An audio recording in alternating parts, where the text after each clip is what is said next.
Wenja, our blood, our people. Welcome to this week's episode of Warfare, Advancement, and Revisionism. My name is Preston Floyd, and as always, I am your host. I'd like to thank everyone for joining me this week. I know this is a little bit delayed, a little bit further than what I was expecting, but I am finally kind of settled back in after the Labor Day weekend, and I hope you all enjoy. So, for this week's special bonus episode, we're going to be talking about a little piece of media that I had just finished up maybe about a month and a half ago at most. And I had hoped to actually finish it a lot earlier, kind of during our 10,000 BC season 2. But I was delayed for a number of reasons, and it just kind of got away from me. So we're going to go ahead and take care of that now.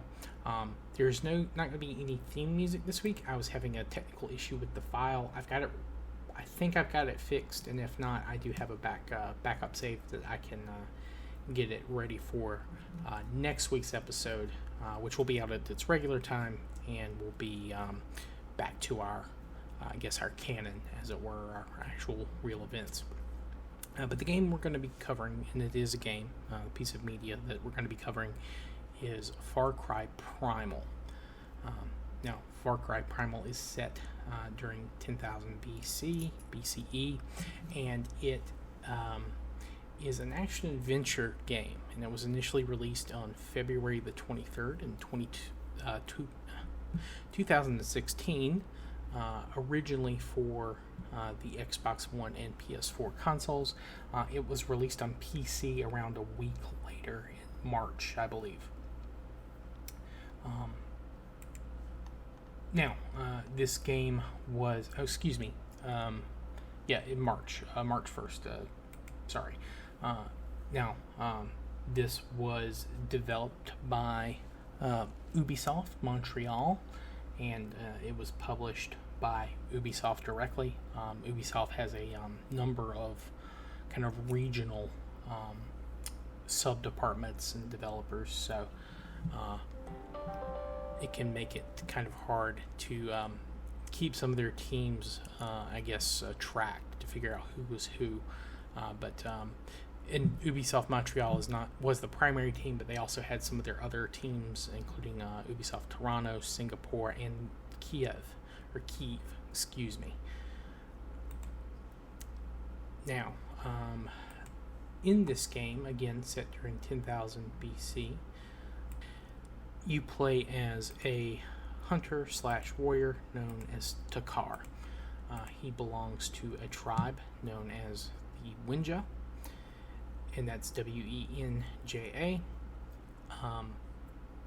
And he, along with some of his bandmates, are traveling and hunting some woolly mammoths, following to them to try and get to the land of Oros. That's Oros, because that is the home to other groups of Wenja who have been beset by another tribe known as the Udam, and that's Udam. Now, that is kind of the framing story. You only are with your hunting band very shortly. It's kind of given you as a brief tutorial on how to use spears. I won't get into specifics, but you are eventually separated from this band you are with. And then from there, you are taught how to craft replacement materials using stone, wood that you're finding. You are taught to create medical supplies, and basically how to survive on your own, at least initially. And then you continue your journey alone to try to get to the land of Oros. Now, where this place is meant to be is, I believe from the development diaries and things I've read, it is meant to be kind of in a place not far from the Caucasus Mountains, somewhere that had a bit of an ice cap or glacier over it during the Younger Dryas period, and then as that ice cap retreated, this land has become fertile and filled with a number of animals and plants that make it fantastic for survival. And this fertility has been a major cause for the conflict between the Wenja and the Udam. And to further complicate matters, there are also groups from the south. This group is known as the Izila. That's Izila.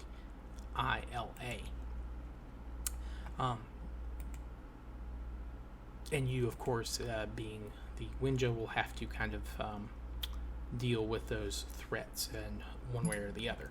Now, for those of you unaware, Far Cry is a kind of in general, it's an action-adventure genre where you have an open-world environment, and then it's all first-person, so you just see your characters, what your character is looking at. You don't really see your character. Your character doesn't really have a face or anything like that. It kind of allows you to imagine yourself as this blank slate. And usually the personality that the characters have are all very kind of bland or just completely absent. Now, to kind of give a breakdown of what you're looking at in terms of people who made it, it was directed by a couple of people, Thomas Simon and Jean-Christophe Guyot. Ubisoft is a French-Canadian company, and when I say French-Canadian, I mean French as in France and Canadian as in Canada, but there is a very big overlap, of course, in the French-Canadian part as well. It was programmed by David Robillard and Jean-Philippe Harvey, and the producer is Vincent Potebrand, and I know I butchered his name. But the writers are Jean-Sébastien Decamps, Ian Ryan, and Kevin Short. And this game actually does a fairly good job in a number of areas in terms of historiosity. It's not at all perfect. There is some ridiculous, over-the-top set pieces and action stuff, which makes it a fun game, but very bad history. But that's not to say it's all bad. There are definitely elements of them trying to capture the spirit of the times that you're supposed to be living in, and that is stuff they do very well in terms of characters and characterization, and in terms of gameplay. There's a lot of stuff that's done really, really well. And one of those things that was done very well is language. It was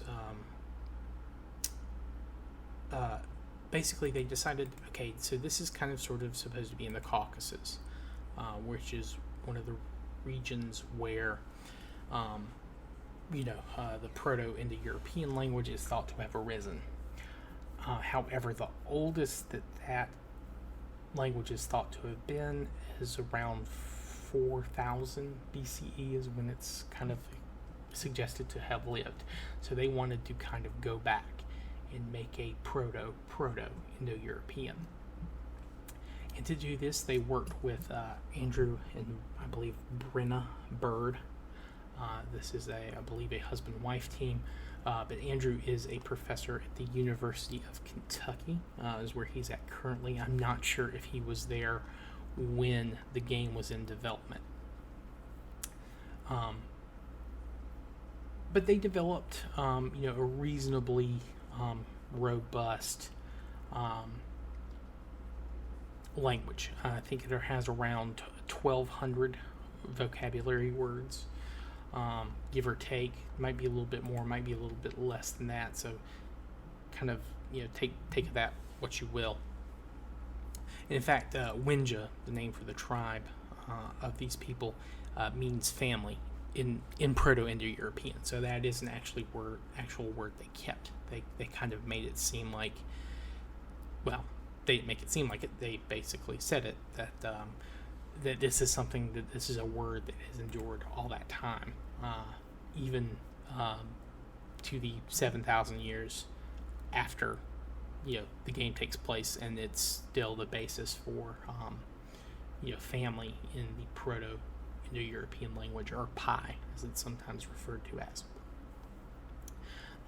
The other languages that they developed were the Izila language. It had about 1,200 words as well, so roughly between the two of them you have around 2,400 words, but they weren't entirely distinct. They have they also based the Izila language on Pi, but they used different I guess words for different things in terms of their different technologies. The Izila are slightly more advanced. They practice agriculture, and they have a goddess cult that specifically worships the sun and moon. They have an idea of sacrifice, which is something we haven't talked about yet, but that's not something that's necessarily done at this early stage of human development. So the idea is that these two languages will eventually, merge and form, kind of the Proto-Indo-European, but they're also related to each other.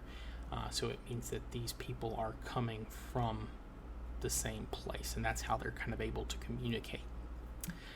The third tribe, the Udam, they don't have a specific language as far as I know. I think you can understand everything of what they say, minus their guttural, grunts and like war cries and that kind of thing.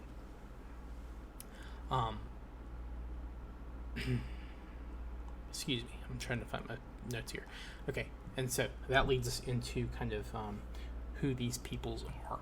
So the Wenja are kind of, I guess, they're kind of depicted as sort of Cro-Magnon, which isn't a term I've used too much, but essentially Cro-Magnon is the term for the first waves of Homo sapiens that moved into Europe. And it did the initial population of the continent for Homo sapiens. The Izila are the Homo sapiens who were from Asia, who have developed a little bit further in terms of sedentary societies, technologies, that kind of thing.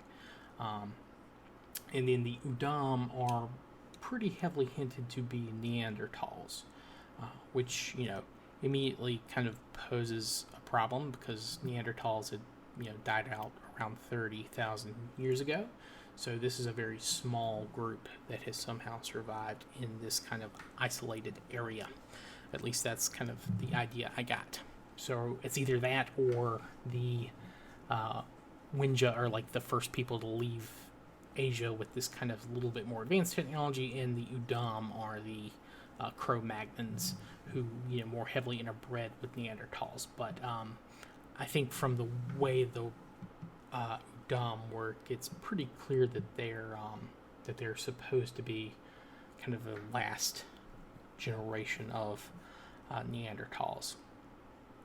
They suffer from a kind of brain, like a brain fever, or a burning brain is sometimes they use to describe the kind of things that they're experiencing, and it's heavily implied that this is due to their living in kind of a poisonous environment, kind of surrounded by this toxic fumes from, I guess, like a natural gas, vent, or it's possible it's from like the fungus mushrooms that kind of grow around their camps.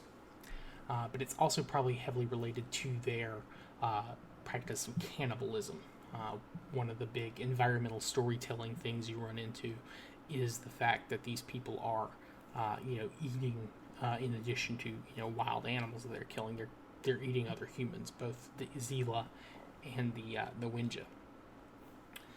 And I forget the name of that term. I think it's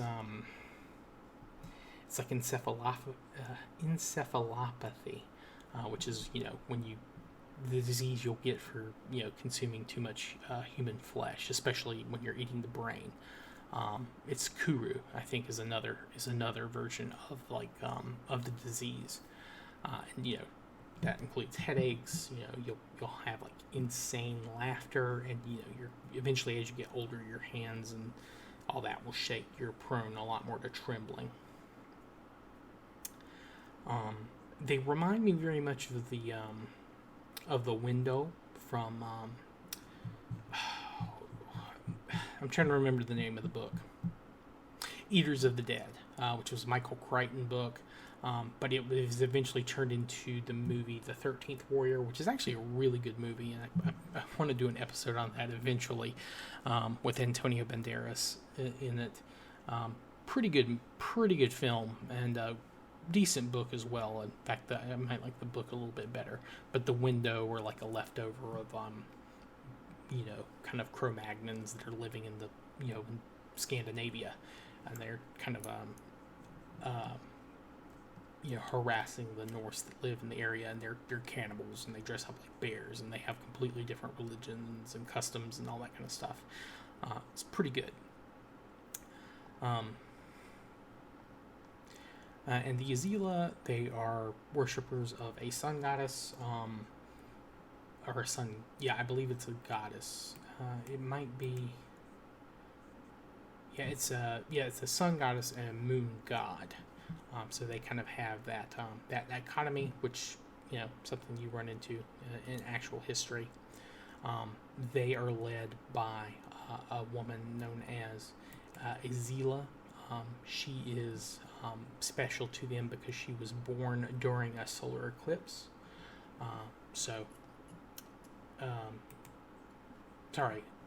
Batari is the name of the high priestess. She's their leader. She is special again because she is the sun's daughter, is what they call her. And the Udam are led by Ul. He's kind of very brutal, taller than pretty much everyone else. Scarred face. He's got very cool looking bone armor. And yeah. And this kind of, this kind of brings me to the kind of one of the weaker parts of the game, and that is the story.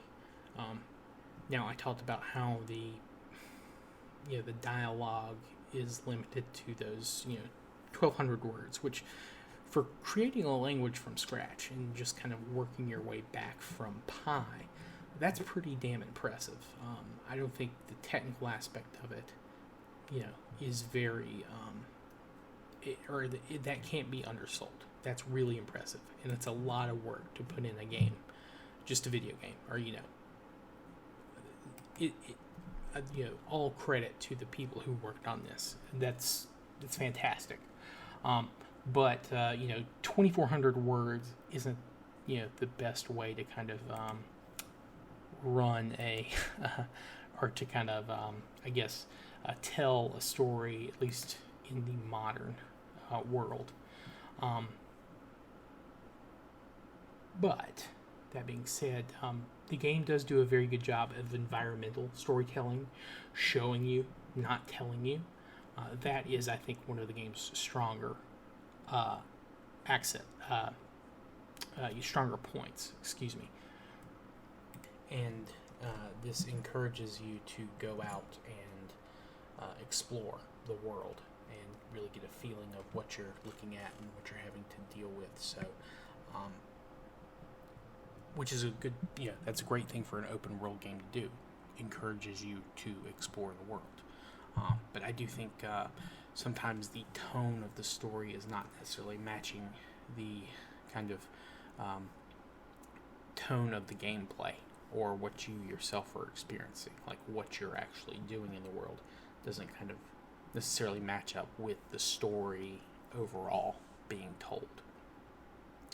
And it's not to say this story is bad. I think it's, again, I'm not going to spoil anything, but kind of how it wraps up the story of the Udam, the Wenja, and the Izila kind of does a good job of showing how groups can change how peoples might have broken apart, combined, come back together, broken apart again, all that kind of stuff. So at that level, though it's small and not necessarily the best explained, either through narrative or through environmental storytelling, again, for the main story, it does, I think, kind of capture some ideas of what things could have been like. Now, for some of the worst historical points, some of the technology is really ridiculous. Some of it's fine. Some of it's, perfectly in line with what you would expect, like how the weapons themselves look. That's very true of the early weapons as you progress through the game and you collect more resources and hunt animals to get specific skins or pieces to give to your members of your tribe, so they'll help you out more and give you better stuff. Your weapons evolve. In some cases, I don't think they're particularly accurate. They look cooler, which is always a good part of a game to kind of incentivize you.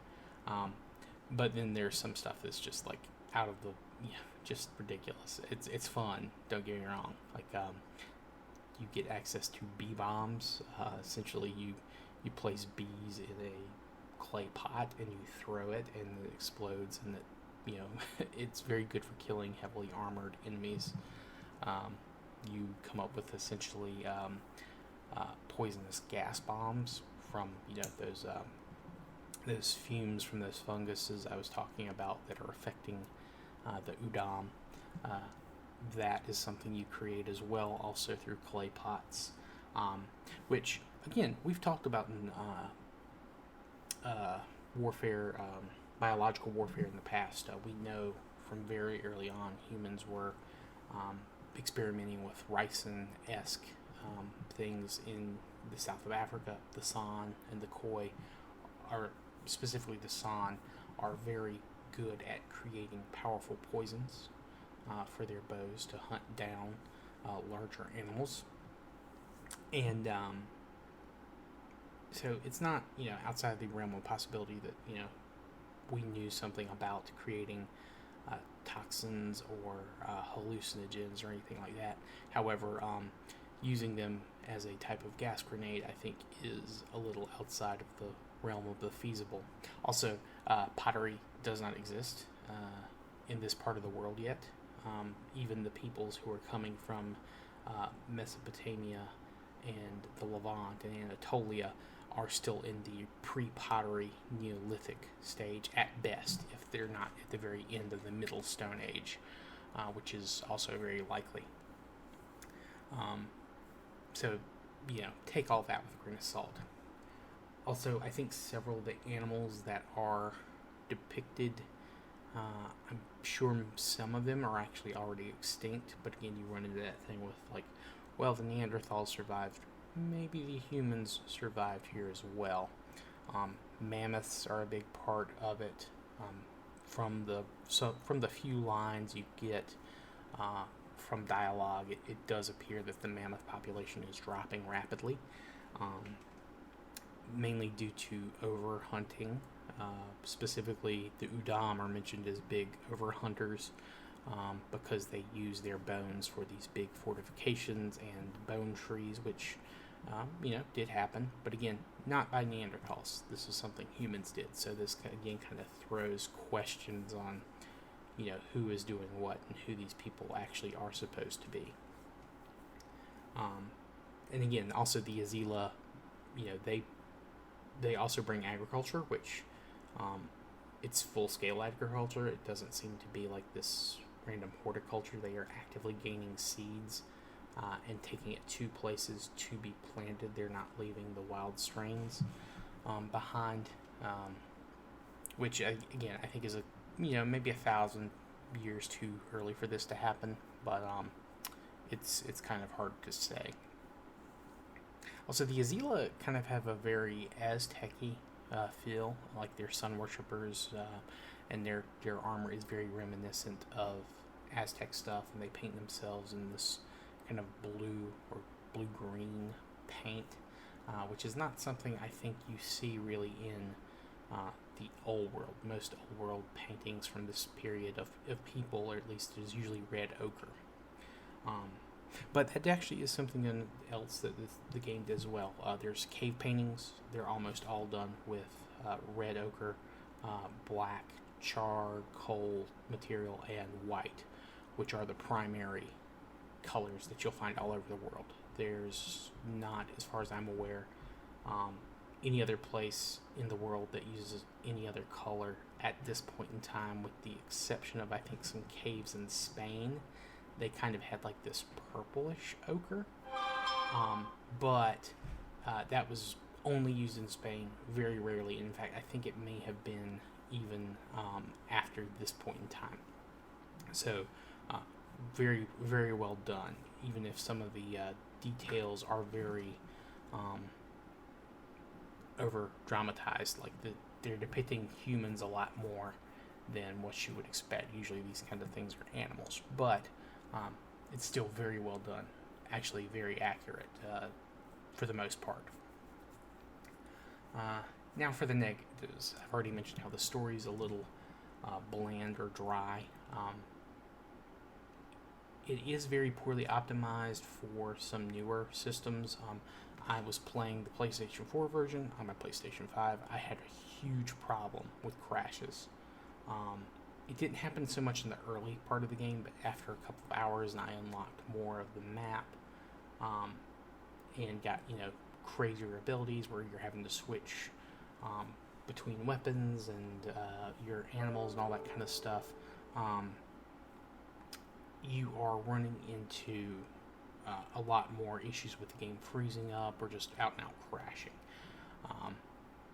And I have on my YouTube channel, I have clips of, or full live streams of me playing, and it's bad for certain days. Some days I could only go like an hour before it crashed, and then I'd play another hour and it crashed again. Which when I'm planning to sit down and do a kind of talk about stuff with my viewers, it's very frustrating. So very poorly optimized, at least for modern consoles. I haven't actually played it on the older ones. I'm not a huge Far Cry fan. It's a fun series, but it's not necessarily my cup of tea most of the time. So these crashes really, really, kind of put a damper on the whole thing.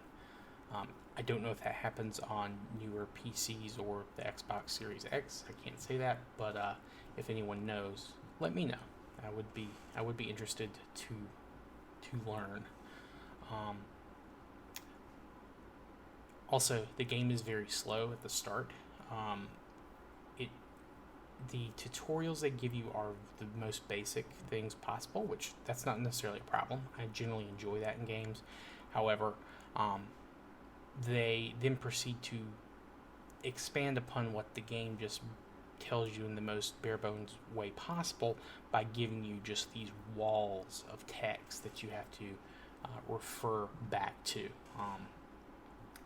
And these are very boring, they're very dry, they're very technical, and I do find reading those type of things, but there were a couple of pieces of equipment as I unlocked them, and I was reading the tutorial on them.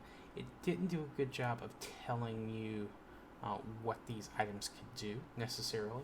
Now that, again, could have been me maybe missing something on my read-through. Most of the stuff was fairly intuitive. However, there are these kind of caved-in locations, and the game, I'm sure, told me, but I just missed it because it was there for a split second. But you can break those down with your large two-handed clubs. I went through a good portion of the game not knowing that. I was like, well, when do I get something that'll open these up? And that was a egg on my face for that for that realization. But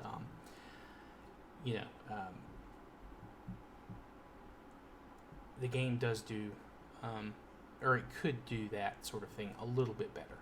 But again, I understand they're trying to immerse you in this world where you don't have a lot of information. You only have your skills, your friends that you are helping, your tribesmen, and what you can find out for yourself, and of course the animals and plants that you're constantly interacting with to get materials that you need to survive or thrive in certain situations. So for that, again, I think it captures a lot of the spirit, even if it's depicted fairly inaccurately in some points. And again, there are a lot of actual, real historical things in this that are well done. And I think, the crew that developed this and the academics who advised them should get all the props in the world for that. Even though I'm sure, the crew had to make a game that was, a lot more fun and in keeping with the spirit of the series as a whole. But yeah, so that's kind of summing up my thoughts on Far Cry Primal.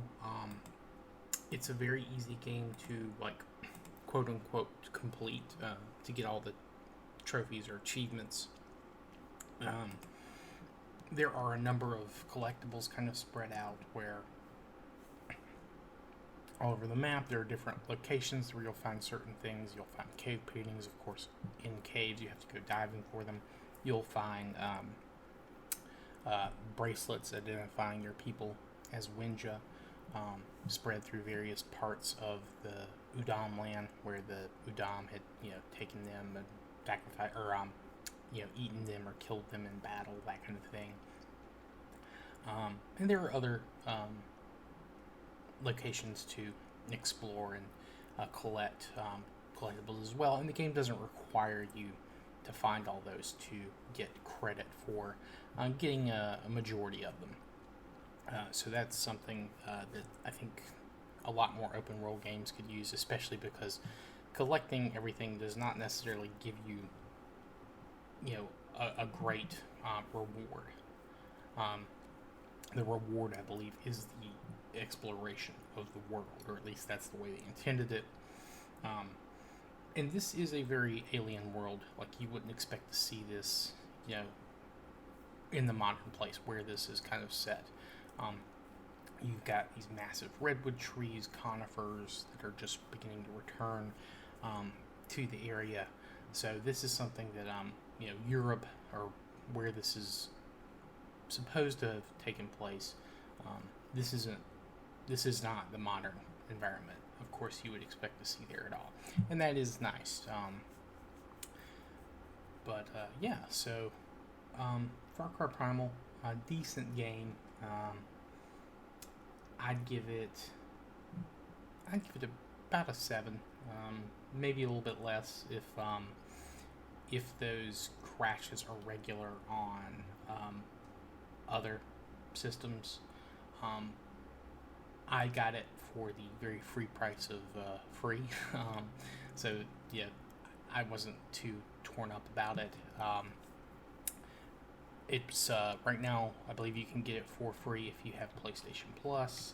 I believe it's also free if you use Xbox's subscription service, the Game Pass. And I believe it's currently $30 on Steam, which is probably a little too much for it, if I'm being honest. The game has not necessarily aged the best.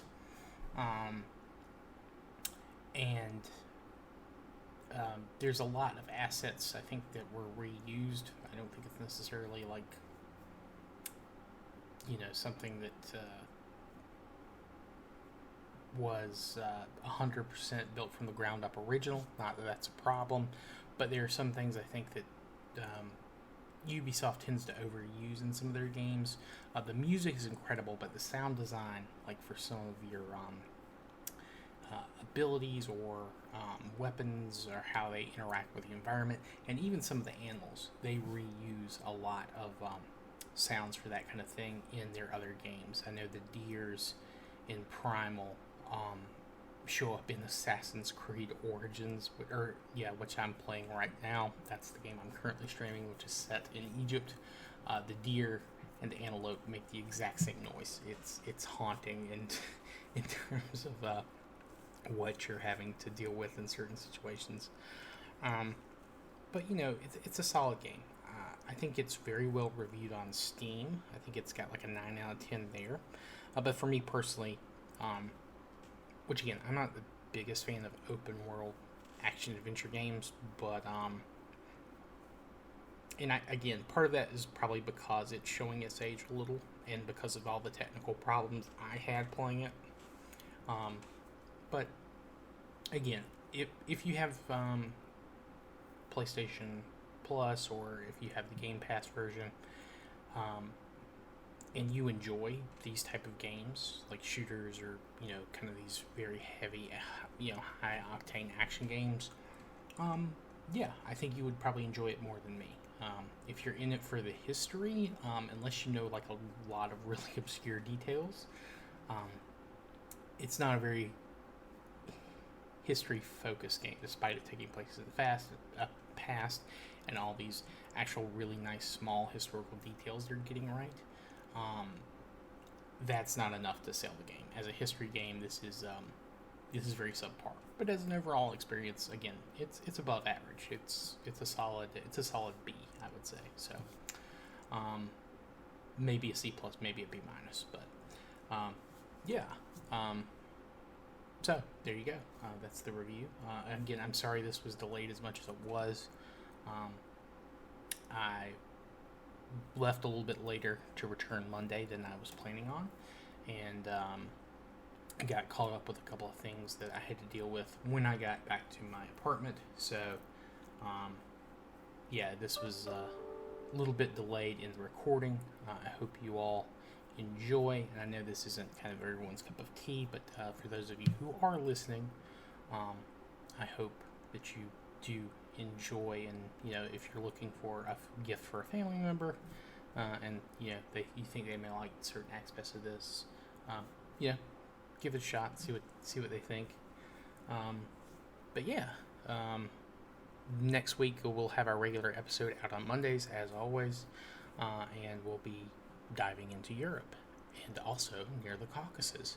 So maybe this was a little bit more planned out than I gave myself credit for. But thank you all for joining me. I hope you have a good rest of your week. I hope you had a safe Labor Day, and I will see you all next time.